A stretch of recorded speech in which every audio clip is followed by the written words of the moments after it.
La grève étudiante, ça a été une bonne ou une mauvaise chose? D'abord, il faut rappeler que la grève, c'est très exceptionnel, hein? Dans mon expérience, 98 des conventions collectives se règlent sans grève. Donc, quand il y a grève, c'est qu'il y a un problème. Habituellement, la grève, ça signifie un échec du dialogue. Ça signifie un désaccord sur la méthode. Ça signifie aussi la rupture sur le fond. Il y a une gradation.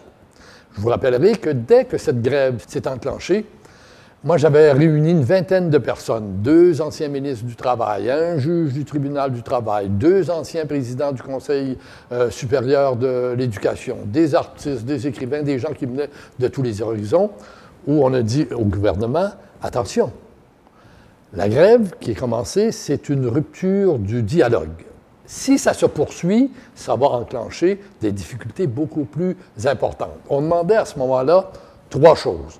Un moratoire sur l'application des hausses des droits de scolarité, l'ouverture d'un espace de dialogue, et puis on demandait aux étudiants de suspendre la grève. Quelle a été la réponse gouvernementale? Des injonctions, les tribunaux, la matraque, la loi spéciale exorbitante. Le résultat, ça a été le carnage et ça a été la rupture totale.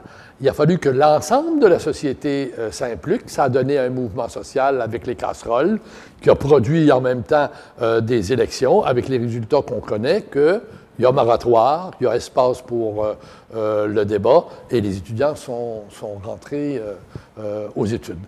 Dans toute ma vie professionnelle, moi, j'ai été un partisan du dialogue social. Le dialogue à l'intérieur des institutions, des entreprises, mais le dialogue aussi dans la société.